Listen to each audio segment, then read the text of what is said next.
Mi abuela nos hizo prometer algo antes de morir. 3 años después descubrí que solo yo cumplí.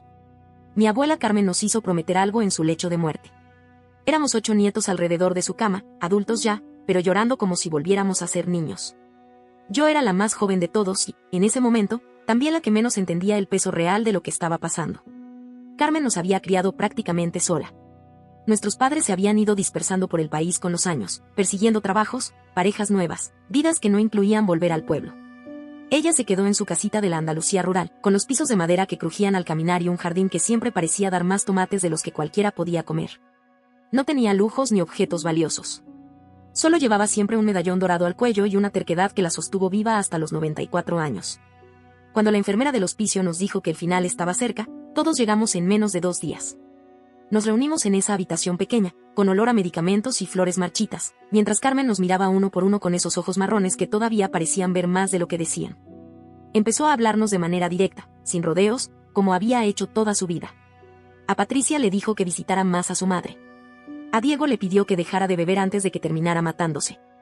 A Beatriz le pidió que perdonara a su hermana. A cada uno nos dio algo distinto, como si estuviera repartiendo tareas pendientes antes de irse. Cuando llegó mi turno, me tomó la mano con una fuerza que no esperaba. Sus dedos estaban fríos, pero firmes. Me miró en silencio unos segundos y luego me dijo que cuidara su jardín. Nada más. No me pidió que cuidara a la familia, ni que lograra algo grande con mi vida. Solo eso, que cuidara su jardín.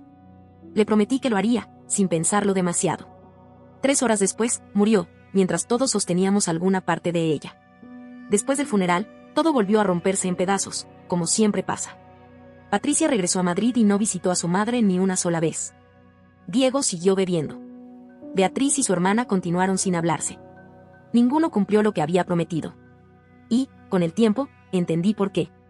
No eran promesas fáciles. No se trataba de un gesto puntual, sino de cambiar hábitos, decisiones, maneras de vivir. La mía parecía la más simple de todas, casi insignificante en comparación. Pero simple no era lo mismo que fácil. Y yo ya había dado mi palabra. Empecé a ir a la casa de la abuela el fin de semana siguiente al funeral. Al principio pensé que sería algo temporal, hasta que los demás decidieran qué hacer con la casa o con el terreno. Pero nadie se ponía de acuerdo en nada. Mis primos hablaban de vender, de repartir el dinero, de quién tenía más derecho que quién, y cada conversación terminaba en discusiones que no llevaban a ningún lado. Así que la casa quedó vacía, cerrada, como si nadie quisiera hacerse cargo de ella de verdad. Yo, en cambio, seguí yendo. Cada fin de semana, durante 3 años, manejé 4 horas entre ida y vuelta. Llegaba temprano, abría las ventanas para que entrara el aire y me ponía a trabajar. Regaba, podaba, quitaba las malas hierbas y volvía a plantar. Al principio no sabía casi nada, pero fui aprendiendo a base de prueba y error. Descubrí que muchos de los tomates venían de semillas que la propia madre de Carmen había traído desde Puerto Rico hacía décadas. Mientras trabajaba, hablaba con ella.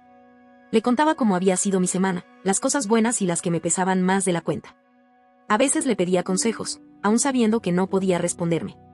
Era una forma de no sentir la casa tan vacía, de fingir que seguía allí, observándome desde algún rincón del jardín. Con el paso de los meses, el jardín no solo se mantuvo, sino que empezó a crecer con más fuerza. Los vecinos comenzaron a notarlo. Un día se me acercó Miguel, un hombre mayor que vivía a un par de calles.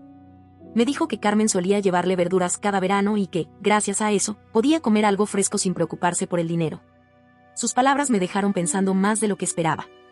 Empecé a dejar pequeñas canastas con verduras en su puerta, sin hacer ruido.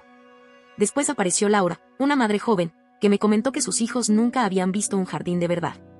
Los invité a pasar, a ensuciarse las manos, a plantar semillas. Verlos emocionarse con algo tan simple me recordó por qué Carmen amaba tanto ese lugar. Sin darme cuenta, el jardín dejó de ser solo una promesa personal. Los niños del barrio empezaron a venir con frecuencia. Los mayores se sentaban en el porche de la abuela solo para mirar cómo todo florecía. Para el 2.º año, aquello ya era algo más grande de lo que yo había planeado. Yo no había organizado nada. Solo estaba cumpliendo lo que le había prometido. Para entonces, el jardín ya no era solo un espacio con plantas creciendo. Se había convertido en un punto de encuentro. Los vecinos se saludaban allí, los niños comparaban quién había logrado que su planta creciera más rápido, y los mayores encontraban una excusa para salir de casa y sentarse un rato al sol. Yo seguía yendo cada fin de semana, sin faltar, aunque a veces el cansancio se me acumulaba más de lo que quería admitir. Un día me avisaron que el periódico local quería pasar a tomar unas fotos. No le di demasiada importancia hasta que, unas semanas después, vi el artículo publicado. Lo llamaban el Jardín Comunitario de Carmen. Leer su nombre ahí, impreso, me apretó el pecho de una forma que no supe explicar. No era algo que yo hubiera buscado ni planeado, pero sentí que, de alguna manera, ella seguía presente en cada rincón. Mis primos, en cambio, apenas aparecieron. Alguno pasó una vez, miró por encima, comentó algo sobre lo bien que se veía el terreno y volvió a mencionar la venta. Las mismas conversaciones de siempre, las mismas discusiones que nunca llegaban a nada. Yo escuchaba en silencio, sabiendo que mientras siguieran hablando, el jardín seguiría creciendo. 3 años después de la muerte de la abuela, recibí una llamada inesperada. Un abogado dijo mi nombre completo y aseguró que necesitaba reunirse conmigo de manera urgente. Habló de una herencia de la que yo no sabía nada. Mi primera reacción fue pensar que se trataba de algún tipo de engaño, pero acepté ir a su oficina en el centro, más por curiosidad que por otra cosa. El despacho era sobrio, con muebles antiguos y un silencio pesado. El abogado me explicó que mi abuela tenía una hermana, Mercedes, que se había mudado a Barcelona en los años 60. Me contó que habían tenido una pelea fuerte y que nunca llegaron a reconciliarse. Mercedes había muerto hacía 6 meses, sin hijos, y con una fortuna considerable. Escuché todo con distancia, sin entender todavía por qué yo estaba allí. Entonces el abogado abrió una carpeta y me dijo que el testamento de Mercedes incluía una condición muy específica. Había decidido dejar su herencia a los nietos de Carmen, pero solo a aquellos que hubieran honrado su memoria de una manera real y comprobable. En ese momento, sentí un nudo en el estómago, sin saber aún hasta dónde llegaba todo aquello. El abogado me explicó que Mercedes no había tomado esa decisión a la ligera. Durante meses había hecho investigar a los 8 nietos de Carmen. Quería saber si alguno había cumplido aquello que prometió en su lecho de muerte. 7 de nosotros habían fallado en menos de un año. Promesas olvidadas, excusas, silencios largos. Solo un nombre aparecía de forma constante en el informe, el mío. Me mostró los registros, las visitas semanales, las fotografías del jardín a lo largo del tiempo. 4 horas de carretera cada fin de semana durante 3 años para cuidar un terreno que, legalmente, ni siquiera era mío. El testamento era claro. Cualquiera que no hubiera cumplido su promesa quedaba automáticamente descalificado. La herencia de Mercedes ascendía a 2,1 millones de euros, y yo era la única beneficiaria. Pero no fue esa cifra lo que me hizo llorar.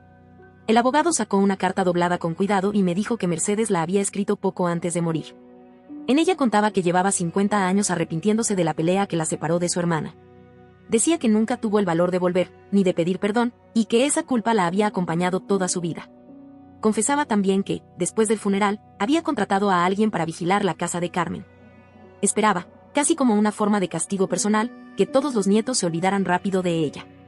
Verme regresar semana tras semana, cuidar el jardín sin que nadie me lo pidiera, le había resultado insoportablemente familiar. Decía que le recordaba tanto a Carmen que le dolía físicamente. Escribió que yo era la prueba de que su hermana había hecho algo bien, que al menos uno de sus nietos había entendido lo que significaba cuidar de algo sin esperar nada a cambio. La carta terminaba con una petición sencilla. Me pedía que siguiera manteniendo el jardín y que, si algún día podía, agregara unas rosas puertorriqueñas. Cuando salí del despacho, no pensé en el dinero ni en lo que cambiaría mi vida. Solo pensé en el jardín, en la promesa que hice sin saber hasta dónde llegaría, y en mi abuela Carmen, que incluso después de muerta, seguía enseñándonos quiénes éramos de verdad. No olvides dejar tu opinión en los comentarios, dejar tu like y compartir este video.